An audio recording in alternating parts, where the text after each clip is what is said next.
मेरे स्टूडेंट, हम पिछले पार्ट हम टॉपिक पढ़ रहे हैं रिसोर्सेज एंड डेवलपमेंट। पिछले पार्ट 1 पढ़ चुके हैं, पार्ट 2 में हम देखेंगे। इसमें हम पढ़ रहे हैं types of soils. Types of soils को 6 पार्ट में डिवाइड किया गया है।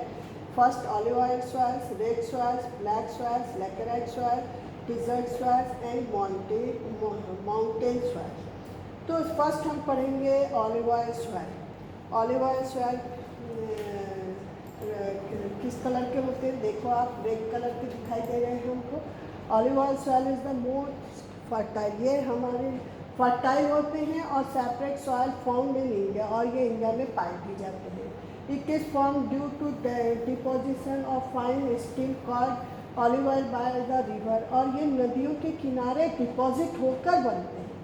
जो ये सॉइल बनते हैं ये नदी के किनारे बनते हैं। जब नदी का बाढ़, नदी के फ्लो से पानी जब आता है और वो अपनी वापस जाता है तो मिट्टी को छोड़ जाता है, उसके आधार पर बनते हैं। It is found in the northern plain, Gujarat plain and the coastal plain, यहाँ पर ये बनते हैं। It consist of sand, silt and clay. ये इसमें ये बालू भी पाया जाता है, सिल्ट भी पाया जाता है और क्ले भी पाया जाता है। It is divided into Khadar and Bangar. New olive oil, Khadar पुराना होता है और बांगर में न्यू मिट्टी ऑलिव ऑयल पाई जाती है। मतलब ये and new and old alluvial ये दोनों में रहता है। और it contain soil nutritious such as potash पाया जाता है, फॉस्फोरस एसिड मिलता है, लाइम मिलता है। So it is fertile and the good for the growth of sugar cane, rice, wheat and pulses के लिए काफ़ी अच्छा माना गया है ऑलिव ऑयल। नेक्स्ट, अब यहाँ पर हम डिफरेंस देखते हैं खादर एंड बांगर के बीच। Bangar is the largest part of the northern plain and the compost of the oldest olive oil soil, and khadar the flood plains formed by younger olive oil are called soil। मतलब नई जो younger olive oil है उसको खादर बोलते हैं। पुरानी northern plane में oldest olive oil को बांगर कहा जाता है। they lie above the flood plains, the resemble terms, and the soil in the region is renewed every year and highly fertile। मतलब ये एक जगह इकट्ठा होकर बनता है, एक बार पड़ा है तो वही ऑलिव ऑयल है, लेकिन ये हर साल चेंज होता है। और the soil of the region is locally known as kankar and it compose of calcareous deposit. मतलब इसमें कंकर पाया जाता है, छोटे छोटे कंकर मिलते हैं बांगर में, लेकिन इसमें suitable the intensive agriculture activity. यहाँ पर खेती होनी बहुत उतनी अच्छी नहीं होती है, लेकिन यहाँ पर आप एग्रीकल्चर फसल बहुत अच्छा आप उगा सकते हैं। अब हम नेक्स्ट पार्ट में आ रहे हैं ब्लैक सॉइल। ब्लैक सॉइल देखोगे कि ये रिगर सॉइल भी है, also known as regur soil. Regur means cotton, मतलब रिगर सॉइल और ब्लैक सॉइल जो है वो ब्लैक कलर का होता है, इसको रिगर सॉइल भी कहा जाता है। और इसका मीन्स है रिगर सॉइल का, इसमें कॉटन बेस्ड सॉइल है। कॉटन यहाँ पर इस ब्लैक सॉइल में कॉटन की एग्रीकल्चर बहुत अच्छी होती है। Most of the decision is occupied by black soil है। यहाँ पर ऑक्यूपाइड है, डिसीजन ऑक्यूपाइड में है। हायर वाटर रिटेन कैपेसिटी, मतलब ये पानी को बहुत ज़्यादा एब्जॉर्ब कर लेता है। Soil is sticky when we wet and shrink when dried, ये जल्दी सोखता भी है और ड्राई भी होता है। Self fluffing is a characteristics of the black soil as it develop white cracks when dried. जब ये मिट्टी सूखती है तो फट जाती है। और रिच इन आयरन, इसमें क्या क्या पाया जाता है? आयरन है, लाइम है, कैल्शियम है, पोटेशियम है, एल्यूमिनियम है एंड मैग्नीज। मतलब ब्लैक सॉइल में ये खासियत पाई जाती है, ये जो बताया गया है। फिर deficient in nitrogen, phosphorus and organic matter भी यहाँ पर होते हैं। इसका कलर पहले ही बता चुकी हूँ कि deep black to light black होता है। ये mainly found in the Deccan trap region में होते हैं, जो कि महाराष्ट्र, गुजरात, मध्य प्रदेश एंड छत्तीसगढ़। मतलब जो हमारे यहाँ धान की खेती होती है वो ब्लैक सॉइल में होती है। अब हमारे red soil. Red soil seen mainly in the low rainfall area, जहाँ पर हल्की बारिश होती है वहाँ पर ये मिलता है। इसमें फॉरेस्ट फेरिबल स्ट्रक्चर होता है। एब्सेंस ऑफ लाइन कंकर, यहाँ पर भी कंकर यहाँ पर मिलता है। और इम्प्योर कैल्शियम कार्बोनेट इसमें पाया जाता है, इसमें एब्सेंस होता है, मतलब ये चीज़ें इसमें नहीं होती हैं। Deficient in line, phosphor, manganese, nitrogen, humus and potash, ये होता है, इसमें पाया जाता है। इसका कलर रेड कलर का होता है। और इसमें iron in crystalline and metamorphic rocks भी पाए जाते हैं। The lower layer is reddish, हल्का लाल कलर का ये मिट्टी और येलो और भी होता है। और ये सैंडी होता है, मतलब बालू टाइप का होता है। बालू सबको पता ही है सैंड क्या होते हैं। इसमें wheat, cotton, pulses, tobacco, oil seeds, potato etcetera cultivate होते हैं, मतलब हम एग्रीकल्चर कर सकते हैं। ये खास तौर से found in Tamil Nadu, Karnataka, Andhra Pradesh, Orissa, Chhattisgarh and Jharkhand में पाए जाते हैं। नेक्स्ट अब हमारे हैं ये नेम लैटिन स्वेल है। इसका लैटिन वर्ड लेटर से बना है। लैटिन वर्ड से लेटर, विच लेटेराइट स्वेल है। नेम फ्रॉम लैटिन वर्ड से आया है। इसका लेटर जो वर्ड से आया है, लेटर मीन्स लैटिन जो है इसको हम ब्रिक्स माने सबको पता है ईंटा होता है। Become so soft when wet and so hard when dried, मतलब सूखने के बाद ये मिट्टी बहुत कड़ी हो जाती है, सॉफ्ट नहीं होती है। और found in the areas of high temperature and high rainfall, इसके लिए हाई मतलब बहुत ज़्यादा टेम्परेचर चाहिए और बहुत ज़्यादा पानी चाहिए। Found as a result of high leaching due to rainfall, और रेनफॉल भी चाहिए।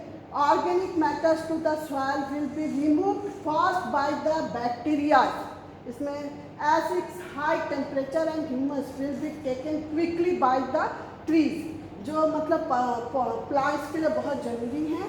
ह्यूमस कंटेंट इज़ लो, मतलब इसमें जो फर्टाइल चीज़ होनी चाहिए वो बहुत लो होता है। विच इसमें आयरन एंड एल्यूमिनियम पाया जाता है। फिर से इसमें nitrogen, potash, potassium, lime, humus भी है। कलर इसका red colour due to iron oxide की तरह होता है। इसमें rich rice, ragi, sugar cane and cashew nuts and cultivated mainly होते हैं। It is good for the cultivation of tea, coffee and cashew के लिए बहुत अच्छा माना गया है इस सॉइल को। और it is found Kerala, Karnataka, Tamil Nadu, Madhya Pradesh, Orissa and Assam में ये हमको मिलते हैं। एरिड सॉइल में हम आ रहे हैं। नेक्स्ट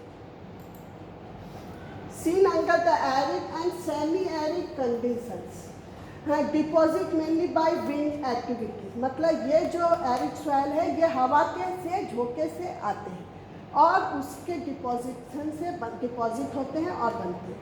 ये हाई सॉल्ट कंटेंट होते हैं, इसमें नमक ज़्यादा होता है।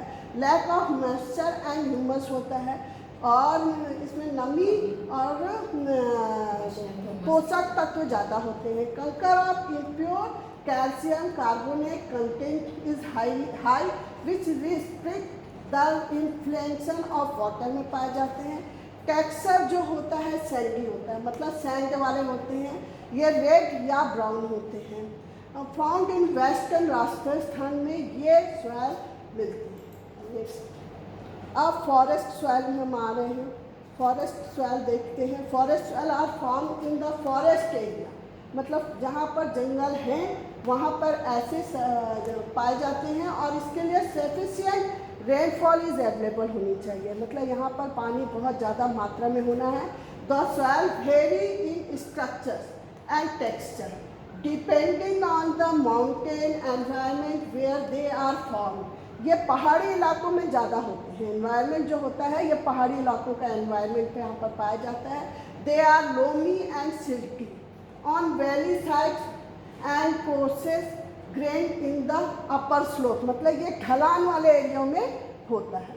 In the snow bound areas of the Himalayas they experience denudation and the acidic with low humus content होते हैं। यहाँ पर ह्यूमस जो होता है, जो इसकी पोषक तत्व महत्व होते हैं वो बहुत कम होते हैं, यहाँ पर एग्रीकल्चर करना पॉसिबल नहीं होता है।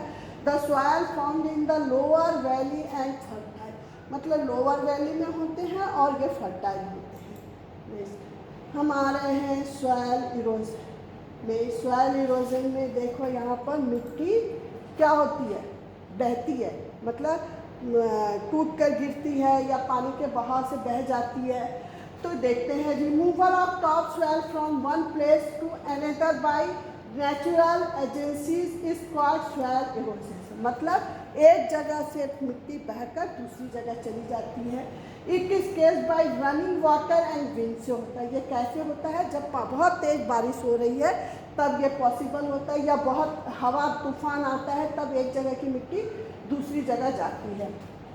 इसके लिए deforestation, overgrazing and unscientific agriculture practices and responsible for large scale soil erosion होता है। मतलब जहाँ पर हम जंगल जानवरों को चराते हैं या एग्रीकल्चर करते हैं या रिस्पॉन्सिबल हो रहे हैं क्योंकि यहाँ पर फॉरेस्ट नहीं है। टू टाइप्स होते हैं, gully erosion and sheet erosion. Gully erosion देखो, the rain water when moves down on an uneven land scoop away the soil and form deep channels called गुल्लीज।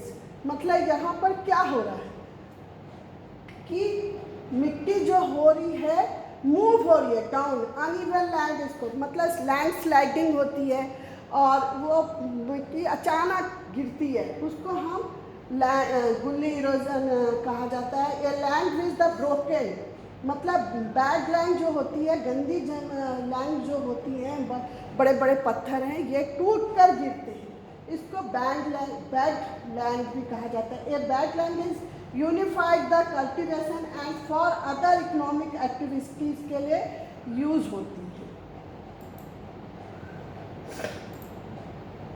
गुल्लीज देखो ऐसा, ये दो मिट्टी ऐसी हैं, ये क्रैक हो गई, ये दो मिट्टी दो स्लाइड में बीच से फट जा रही हैं, इसको हम सिक एराइज होते हैं। मतलब ये देखो, ये दो बीच से जमीन फट गए, ये गुल्लीज हैं, मतलब ये गड्ढे हो गए, अचानक दरार पड़ जाती है, इसको गुल्लीज कहा जाता है। नेक्स्ट,